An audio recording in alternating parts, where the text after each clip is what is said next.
안녕하십니까. 뉴스데스크 강원입니다.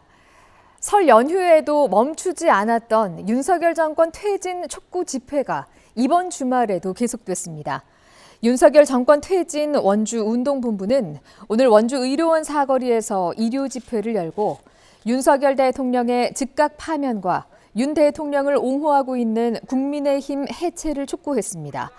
윤석열 정권 퇴진 원주 운동본부는 수요 피켓팅과 일요 집회를 윤 대통령이 퇴진할 때까지 멈추지 않는다는 계획입니다.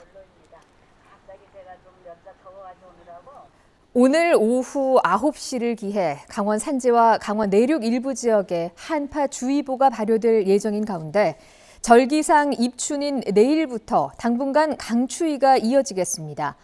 내일 북서쪽에서 찬 공기가 남하해 기온이 평년보다 낮아지겠고 바람도 강하게 불어 체감온도는 더 떨어지겠습니다.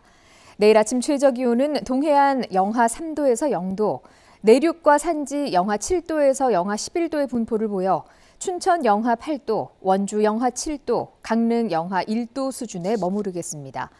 모레부터는 아침 기온이 더 떨어져 영하 9도에서 영하 19도의 분포를 보이겠고 낮에도 대부분의 지역이 영하권에 머무르겠습니다. 바닷속 탄소를 흡수하는 세계 3대 블루카본의 하나로 잘피가 손꼽히고 있습니다. 강원도 고성군 앞바다에는 이 잘피가 대규모 서식지를 이루고 있는데요. 그런데 어민과 낚시꾼들이 버린 해양 쓰레기가 천연 잘피 숲을 위협하고 있습니다. 이준호 기자가 바닷속 현장에 가봤습니다. 강원도 고성군 자작도 바다 위로 우뚝 솟은 기암괴석이 모여 장엄한 장관을 펼쳐냅니다. 배를 타고 섬에 가까이 가봤습니다. 수백 마리의 바다 가마우지가 보입니다. 섬 주변의 풍부한 물고기 사냥을 위해 잠시 쉬고 있는 겁니다. 이곳 바닷속에 직접 들어가 봤습니다. 수심 8m에 다다르자 초록빛 모자반 숲이 보입니다. 숲에는 노랗거나 하얀 생선알이 다닥다닥 붙었습니다. 주변에는 해양보호생물로 지정된 잘피 군락지도 보입니다. 잘피 더미에 몸을 숨기는 물고기, 동해안 명물 생선으로 꼽히는 대구 횟대입니다. 바다 달팽이라 불리는 군소 같은 해양생물도 만날 수 있습니다. 잘피는 바닷속 이산화탄소를 흡수하고 산소를 내뿜어 청정 바다로 만드는 세계 3대 블루카본으로 알려져 있습니다. 잘피 숲의 이산화탄소 흡수량은 같은 면적 소나무 숲의 30배 안팎입니다. 그런데 잘피 숲 여기저기에 해양 쓰레기가 적지 않게 눈에 띕니다. 생선 모양의 낚시미끼는 해조류나 어망에 엉켜붙어 잘피 숲을 훼손하고 있습니다. 근처에는 담뱃값 쓰레기마저 발견됩니다. 잘피가 건강하고 확장이 많이 돼야 물고기들도 또 산란을 하고 조그마한 생물들을 또 찾아서 오는 또 큰 생물들이 하나의 큰 숲을 또 이룰 수 있기 때문에 더 늦기 전에 이렇게 보호를 해야 된다고 생각을 합니다. 바다에 함께 들어간 다이버들은 해양 보호에 관심이 있는 주민들을 모아 쓰레기를 하나둘 수거할 계획입니다. 바다 쓰레기를 보면서 이거는 좀 주워서 나와야겠다. 그래서 이제 지역 사람들과 한 달에 한 번 정도는 그 모임을 가져서 진행을 해볼까 합니다. 외딴 섬과 바다숲이 만나 풍부한 생태계를 이루는 앞바다에도 인간이 버린 해양 쓰레기들이 바닷속 생태계를 위협하고 있습니다. MBC 뉴스 이준호입니다.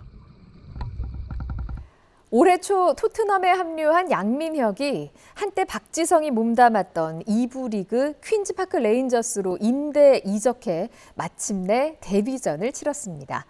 이렇게 세계 무대로 진출하기 전에 제2의 양민혁을 꿈꾸는 강원 유소년 축구 선수들에게 꿈과 희망을 전했는데요. 이송미 기자가 전해드립니다. 토트넘으로 이적했던 양민혁이 2부 리그인 퀸즈파크 레인저스로 다시 임대 이적했습니다. 지난해 활약했던 강원FC의 등번호 47번을 달기로 했습니다. 출국하기 전 찾았던 곳은 제2의 고향 강원도였습니다. 열렬한 환호를 받은 18살 공격수 양민혁은 동생 같은 선수들을 향해 응원을 아끼지 않았습니다. 이런 좋은 기회에서 저는 환경에서 합숙을 하고 있으니까 또 열심히 해서 너희들도 성실하면 됐습니다. 이어 방문한 곳은 춘천 호평중학교. 선배 손흥민의 모교입니다. 양민혁은 손흥민처럼 기본기가 단단한 축구 선수가 되라고 진심으로 조언했습니다. 볼만 차서는 안 되고 또 뛰는 운동도 다 해야 되기 때문에 그런 힘든 훈련을 다 이겨내야지만 좀 좋은 선수가 될 수 있다고 생각을 해요. 저는. 지난해 6월 고등학생 신분으로 K리그에 데뷔한 뒤 모든 경기에 출전한 양민혁. 12개 골에 6개 도움으로 활약해 구단 최연소 득점과 공격 포인트 기록을 갈아치우며 팀의 준우승을 견인했습니다. 하지만 기대와 달리 토트넘에서 데뷔전을 치르지 못하자 출전 가능성을 높이기 위해 2부 리그 퀸즈파크 레인저스로 임대 이적했습니다. 지성 선배님도 뛰었던 팀이고 또 여기서 더 많은 출전 기회와 더 많은 경험들을 쌓고 싶어서 강원 축구 팬들은 양민혁이 2부 리그에서 기량을 보여준 뒤 프리미어리그 무대에서 대활약하길 여전히 응원하고 있습니다. MBC 뉴스 이송미입니다.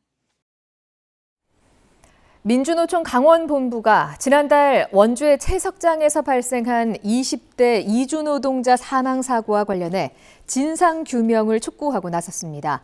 이들은 컨베이어 벨트에서 홀로 작업하던 김용균 씨가 사망한 지 7년이 지났지만 같은 사고가 이번에도 반복됐다며 위험의 외주화가 이제는 위험의 이주화로 탈바꿈했다고 비판했습니다. 또 이 같은 악순환을 끊어내기 위해서라도 사법당국은 엄정한 수사를 진행하고 유가족이 이 사건에 대해 제대로 된 해결을 요구하고 접근할 수 있도록 대책을 마련하라고 촉구했습니다.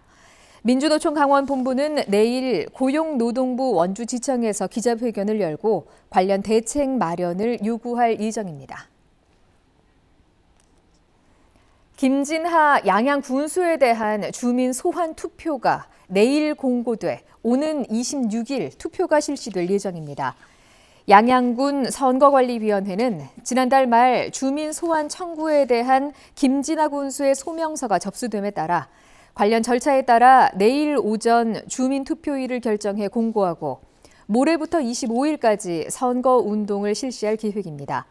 선거운동 기간에는 일반 공직선거와 동일하게 차량을 이용한 홍보방송과 SNS를 통한 선거운동이 가능하며 선거방송 연설회 등이 개최됩니다. 투표는 2월 26일에 양양군 6개 읍면별 투표소에서 오전 6시부터 오후 8시까지 진행되고 오는 21일과 22일에는 사전투표도 실시됩니다. 2025 화천 산천어 축제가 오늘 폐막한 가운데 역대 가장 많은 관광객이 다녀간 것으로 집계됐습니다. 23일 동안 찾은 방문객 186만여 명 가운데 외국인은 12만 2천여 명으로 지난해 수준을 크게 뛰어넘었고 지역 농산물 판매 부스의 매출액은 10억 원에 달했습니다. 홍천강 꽁꽁축제도 15일간 23만 명의 방문객을 끌어모으며 어제 성황리에 막을 내린 가운데 올해 입장권 판매 수익은 지난해보다 2억 원이 늘었고 농특산물과 먹거리 판매장 매출은 5억 원에 달했습니다.